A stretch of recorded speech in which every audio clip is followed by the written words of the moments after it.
पाप माने क्या? क्या मात्र स्त्रियां ही पापी हैं? कुलक्षय प्रणश्यन्ति कुलधर्माः सनातना है। धर्मे नष्टे कुलं कृत्स्नम धर्मोभिभवत्युक्त।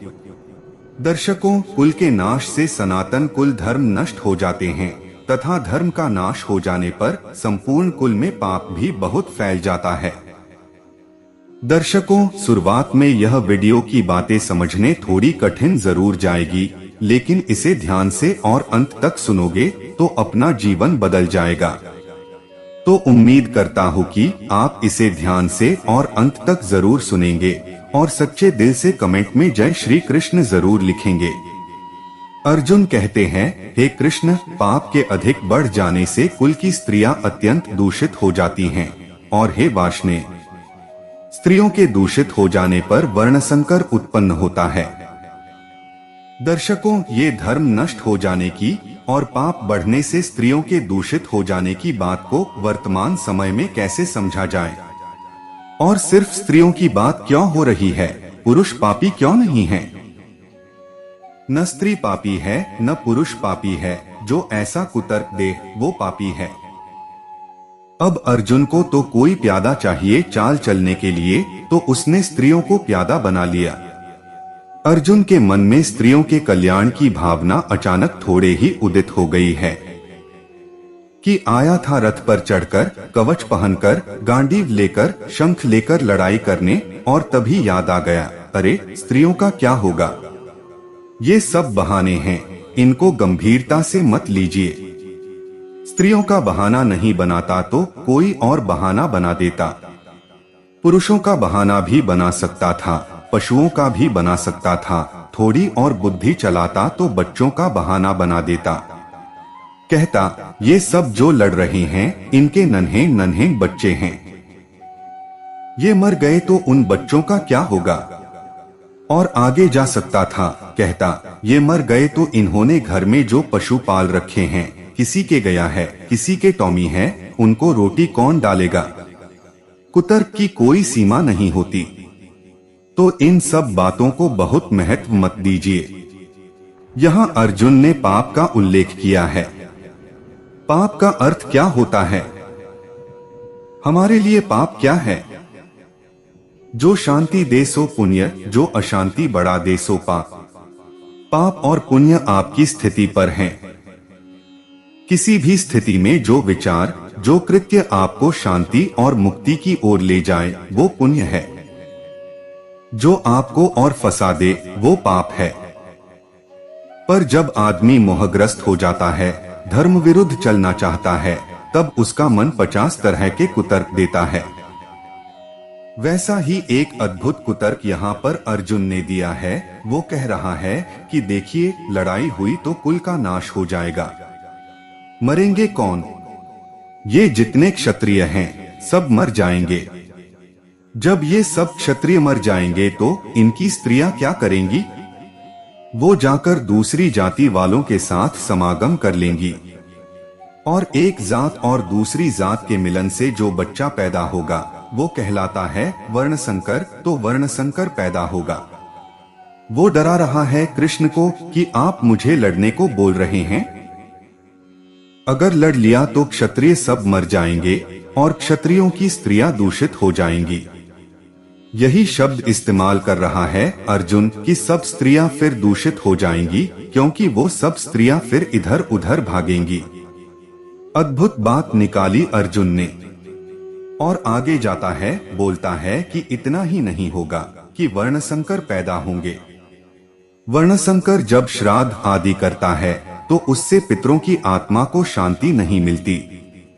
तो यही नहीं होगा कि आज जितने हैं वो खराब हो गए, वो जो ऊपर बैठे हैं वो भी खराब हो जाएंगे। तो अर्जुन कह रहा है, हे कृष्ण, देखिए, लड़ाई तो बिल्कुल ही ठीक नहीं है। इस लोक में जितने हैं वो मारे जाएंगे, और जो मरकर ऊपर बैठे हैं वो प्रेत पिशाच बन जाएंगे। ऐसे ही तर्क हम दिया करते हैं।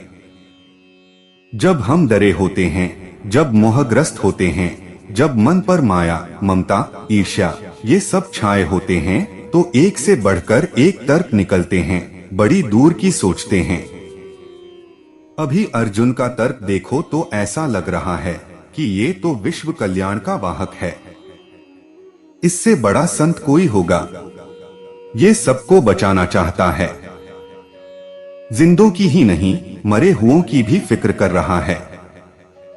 बुद्ध में भी इतनी करुणा कहाँ होगी जितनी अर्जुन में है। ये करुणा नहीं, कुतर्क है। इरादा बस एक है, लड़ना न पड़े। उसके लिए अब उसे क्षत्रिय समाज की बड़ी सुध आ गई है कि अगर हम मर गए तो इन औरतों का क्या होगा। इधर उधर जाएंगी, गलत तरह के बच्चे पैदा करेंगी। अपने गाल पर हाथ रखते हुए कृष्ण ऐसे ही देख रहे होंगे अर्जुन को। बल का एक ही तर्क होता है, धर्म। और दुर्बलता के पास हजारों तर्क होते हैं। बल के पास बहुत तर्क होते ही नहीं, उसको एक ही तर्क पता है जो धर्मोचित है वो होना चाहिए। दुर्बलता वो अपने आप को बचाने और छुपाने के लिए हजारों तर्क गढ़ लेती है। सही काम आप करने निकलेंगे तो आप पाएंगे कि आपके पास बहुत सारे कारण नहीं हैं। बल्कि कोई पूछेगा कि किस कारण से ये काम कर रहे हो, तो हो सकता है आप कोई आश्वस्ति देने वाला कारण बता भी न पाए। आप अधिक से अधिक इतना कह पाएंगे कि हृदय जानता है। हमने सोचा नहीं कि ये काम क्यों करना चाहिए, पर आत्मा जानती होगी। हमने तो विचार किया नहीं। मैंने कहा सही काम करने के पक्ष में, बल के पक्ष में एक ही तर्क होता है, धर्म। वास्तव में एक भी तर्क नहीं होता। गलत धर्म विरुद्ध दुर्बलता प्रेरित काम को ढकने के लिए बहुत सारे तर्क बुनने पड़ते हैं। वहां आपके पास छुपाने को कुछ है, इसीलिए आप तर्कों की फिर एक पूरी चादर बुनते हैं ताकि अपनी असली मंशा, असली नियत छुपाई जा सके। किसी ने पूछा कि जैसे अर्जुन यहाँ पर बहाने दे रहे हैं, मैं भी अपने जीवन में खुद को बहाने बहुत दे देता हूँ, लेकिन कई दिनों बाद पता चलता है उसी क्षण खुद को कैसे पकड़ा जाए। दर्शकों, वो जो है जो बहाने दे रहा है, उसके अलावा भी कोई और चाहिए। वो तुम्हें अपनी काया के भीतर से मिल सकता हो तो बड़ी अच्छी बात। अपनी काया के भीतर न मिलता हो तो कहीं बाहर खोजना पड़ेगा। देखो, दो हैं अर्जुन और कृष्ण। अर्जुन जो बहाने बता रहा है, उनको स्वयं अर्जुन तो नहीं पकड़ पाता। अर्जुन ही अर्जुन को अवैध नहीं घोषित कर सकता है या कर सकता है। अर्जुन की चोरी खुद अर्जुन तो नहीं पकड़ सकता। तो दो चाहिए, एक अर्जुन एक कृष्ण। मैं कह रहा हूँ कृष्ण तुम्हें अपने ही भीतर मिल जाए, अच्छी बात। अपने भीतर न मिले तो बाहर खोजने पड़ेंगे, बात बहुत सीधी है। अगर कृष्ण मात्र होते तो भी गीता नहीं होती, और अर्जुन मात्र होता तब तो गीता का कोई सवाल ही नहीं। जब ये दो होते हैं तब गीता होती है। तब होता है कोई समझाने वाला और कोई सुनने वाला। तो कोई दूसरा तो चाहिए। मैं झूठी सांत्वना नहीं देना चाहता कि काम खुद ही बन जाएगा, अपने दम पर हो जाएगा। कोई दूसरा चाहिए। दूसरा अगर कुछ भी बताएगा तो वो सीमित ही होगा। तो यहाँ पर दूसरे से आशय क्या है? दर्शकों, वो कुरुक्षेत्र का मैदान है। वहाँ अर्जुन के अलावा दूसरे कितने खड़े हैं? मान लो एक छोटी संख्या ही ले लेते हैं, 10,000। जनश्रुति तो कहती है कि लाखों में थे, पर हम मान लेते हैं कि 10,000 ही थे। तो अर्जुन के अलावा 10,000 दूसरे हैं। मैं उन 10,000 दूसरों की सुनने को नहीं कह रहा हूँ, मैं कृष्ण की सुनने को कह रहा हूँ। जब मैं कह रहा हूँ कि कोई दूसरा चाहिए, तो मैं यह थोड़े ही कह रहा हूँ कि अर्जुन जाकर के भीम से पूछने लग जाए कि भीम भैया धर्म बताओ। इसलिए कृष्ण चाहिए। दूसरों का अर्थ होता है ये पूरी दुनिया, इसके प्रभाव में आ गए तो बहकोगे। और जब हम कहते हैं पूरी दुनिया, तब हम पूरी दुनिया के पास भी थोड़े ही जाते हैं। पूरी दुनिया में भी हम किनके पास जाते हैं? जो हमारे ही जैसे होते हैं, उनके पास चले जाते हैं। तभी तो मैंने कहा अर्जुन जाएगा अगर तो भीम के पास, युधिष्ठिर के पास चला जाएगा सलाह लेने, इनके पास सलाह लेने जाएगा तो और बहकेगा और भ्रमित हो जाएगा। तो जब मैं कह रहा हूँ कि कोई दूसरा चाहिए, तो मेरा आशय इन सब साधारण दूसरों से नहीं है, दसों हजारों से नहीं है मेरा आशय। इस कथन में, इस संदर्भ में आशय है कृष्ण से। वो दूसरा सिर्फ कोई कृष्ण ही हो सकता है। दूसरा माने यह नहीं कि घर के बाहर निकले और जाकर पनवाड़ी से मशवरा कर आए और बोले आपने बोला था कि खुद से नहीं होता, कोई दूसरा हो तब होता है। क्या ऐसा हो सकता है कि दो लोग एक दूसरे के लिए कृष्ण और अर्जुन हो?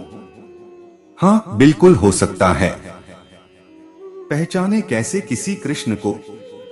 ऐसे तो नहीं पहचान पाएंगे। सुनते हो, हम तुम्हारे कृष्ण हुए, तुम हमारी राधा। तुम हमारी पीठ खुजला दो, हम तुम्हारी खुजला देते हैं। इरादे तो कुछ ऐसे ही लग रहे हैं कि अपने किसी खासम खास को पकड़ लिया और एक दूसरे के कृष्ण बन गए।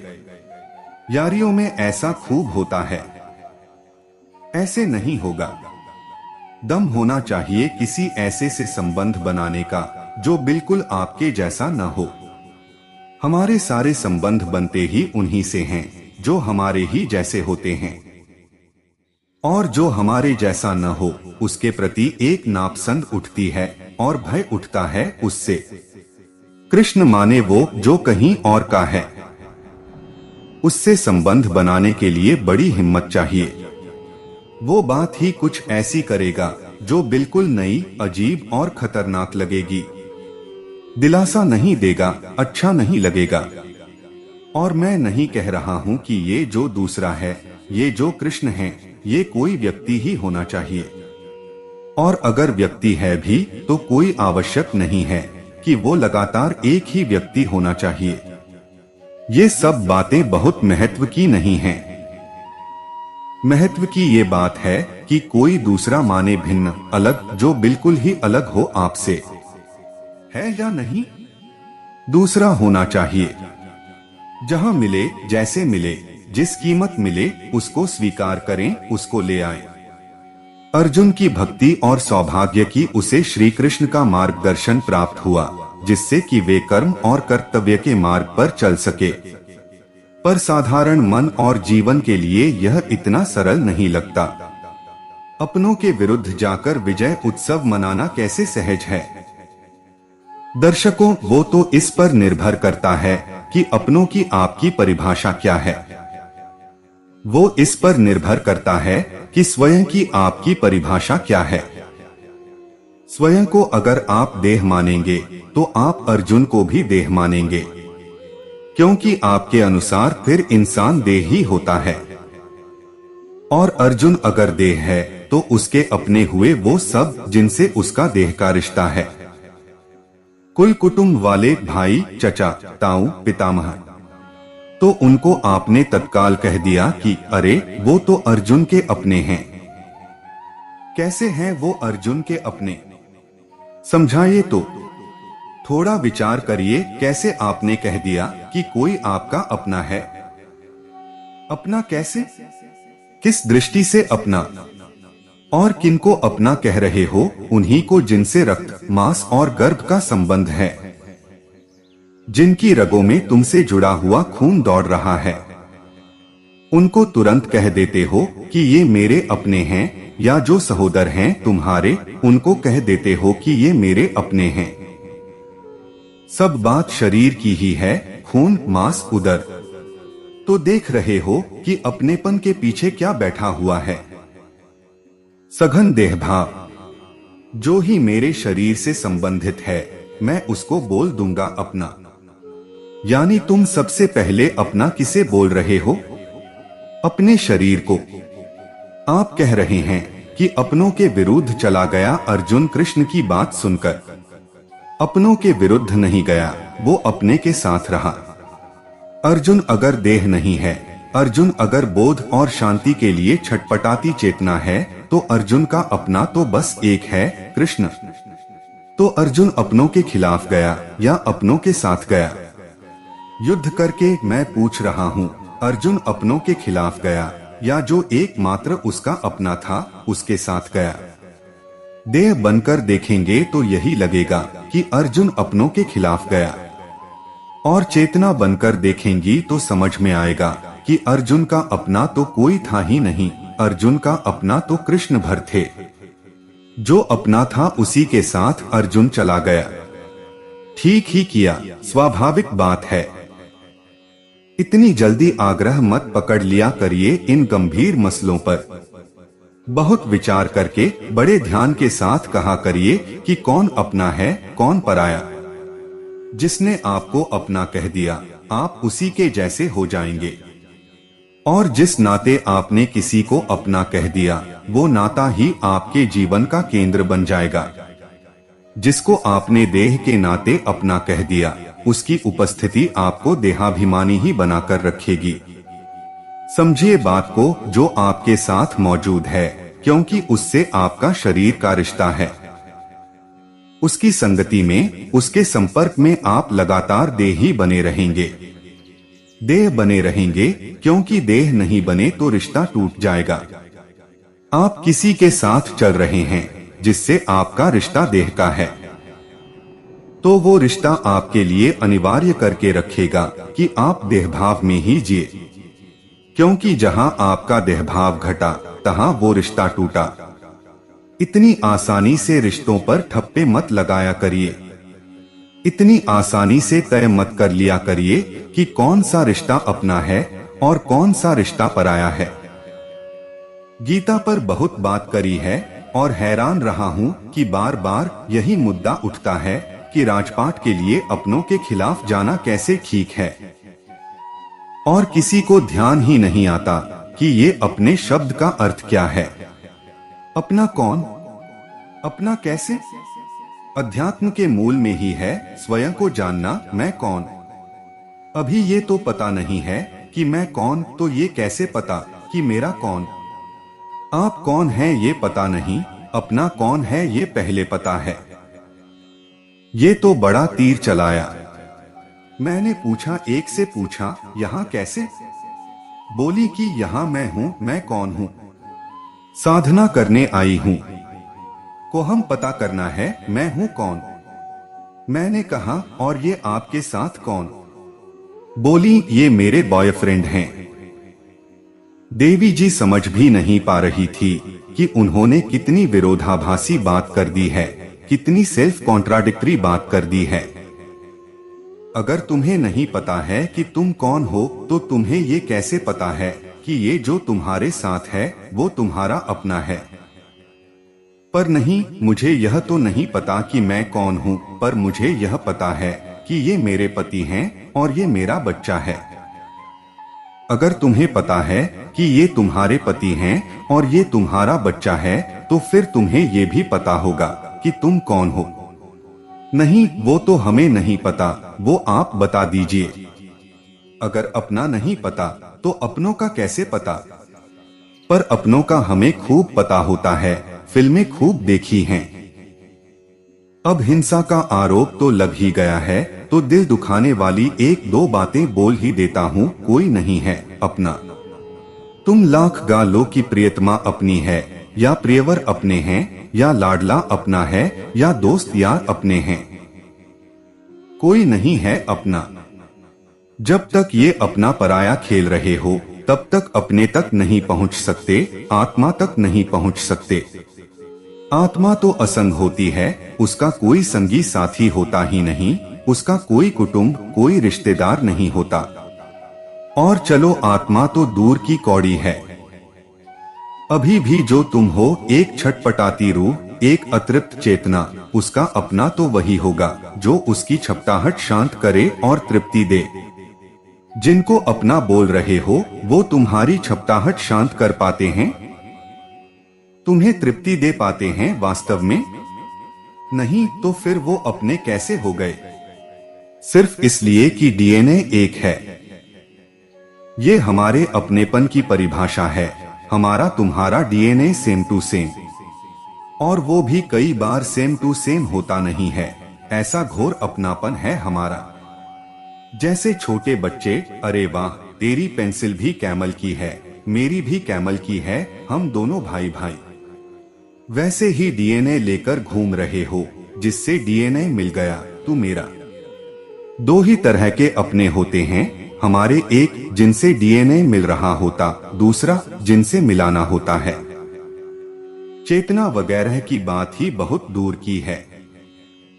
मैं कहता हूं कि हम अतृप्त चेतना हैं, तुम बोलते हो हम अतृप्त डीएनए हैं। कोई रिश्ता बताओ न जिसमें डीएनए न शामिल हो। प्रेम भी करते हो किसी से तो मानते ही नहीं जब तक डीएनए मिल न जाए, और डीएनए नहीं मिल पाए तो बोलते हो अरे मेरा इश्क तो नाकामयाब रहा, कामिल नहीं हो पाया। देश का कानून भी विवाह को मान्यता तभी देता है जब शारीरिक संसर्ग हो जाए, उसको बोलते हैं कॉन्जुमेशन ऑफ मैरिज। देह से देह नहीं मिली तो फिर कानून भी कहता है कि ये विवाह ठीक नहीं है। डीएनए का खेल चल रहा है। तुम किसको अपना बोलते हो यह तय कर देगा कि तुम कौन हो, तो खबरदार रहना। आप जो दिखाना चाह रहे हैं वो मेरे अनुभव में ही नहीं, मन और शरीर से हटकर जो मैं हूँ, मैं तो उसके प्रति संदेह में हूँ। दर्शकों, अभी जैसे जी रहे हो वो सब तो अनुभव में है, तो उससे चिढ़ नहीं उठ रही। चिढ़ उठ रही है, लेकिन वो मेरी परेशानी को कुछ सीमित समय के लिए खत्म भी कर दे रही है। तो ठीक है, बढ़िया है, लेकिन वो सीमित है बस। तो सीमित होने से चिढ़ नहीं उठ रही, होती है बाद में जब परेशानी जब फिर आती है तो चिढ़ उठती है। वही चिढ़ जब जोर से उठेगी तो कृष्ण की तरफ भागोगे। जब तक चिढ़ वो वेदना वो कलिश ऐसे ही है, हल्की हल्की मध्यम मध्यम, तब तक यूं ही थोड़ा बहुत सत्संग वगैरह कर लिया, खुजली मिट गई। जब अपनी हस्ती से चिढ़ होने लग जाती है तब आदमी कहता है कि कोई कृष्ण चाहिए, कृष्ण का अनुभव नहीं चाहिए। आप कह रहे हैं, आप जो बातें बता रहे हैं वो मेरे अनुभव की ही नहीं है। मैं कह रहा हूँ कृष्ण का अनुभव चाहिए ही नहीं। तुमको जो रोजमर्रा के अनुभव हो रहे हैं वही काफी नहीं है क्या? अगर जरा सी तुम में अपने प्रति संवेदना हो तो तुम्हें दिखाई देगा कि तुम्हारे रोजमर्रा के अनुभवों में तुम्हारे लिए कितनी यातना है।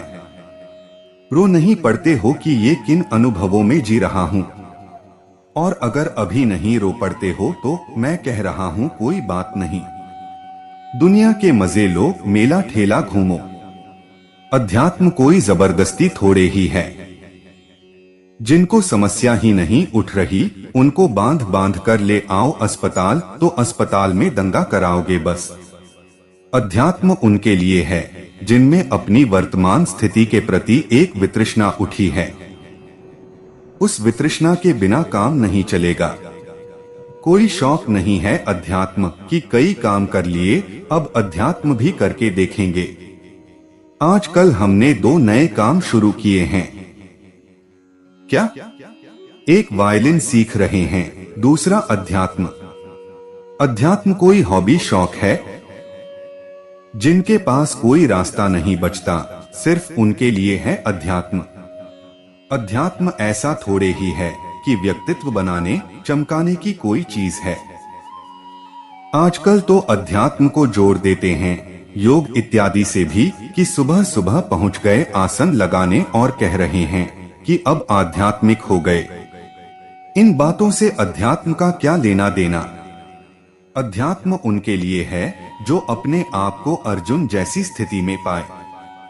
सुना है ना कि अर्जुन कैसे अपनी स्थिति का विवरण दे रहा है। मुंह सूख रहा है, हाथ पांव कांप रहे हैं, खड़े होने की भी ताकत बची नहीं है। जो निरंतर ऐसी स्थिति में जी रहे हों, अब वो सुनेंगे कृष्ण की, नहीं तो कौन सुनता है कृष्ण की। अर्जुन पर ये आपदा ना पड़ी होती, ये धर्म संकट ना पड़ा होता, तो वो कभी गीता को स्वीकार ना करता। जब हालत बिल्कुल खराब हो जाए, जब भागने का कोई तरीका ना बचे, सिर्फ तब सुनोगे तुम कृष्ण की।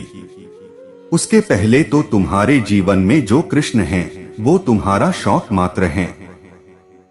तुम्हारे घरेलू मंदिर की कोई मूर्ति मात्र हैं, जन्माष्टमी की खीर मिठाई मात्र हैं, वो अर्जुन के प्राण नहीं हो सकते। फिर कृष्ण तुम्हारे प्राण तभी बनेंगे जब तुम अपने आप को पाओगे घोर विपदा में, और घोर विपदा में हम सभी हैं।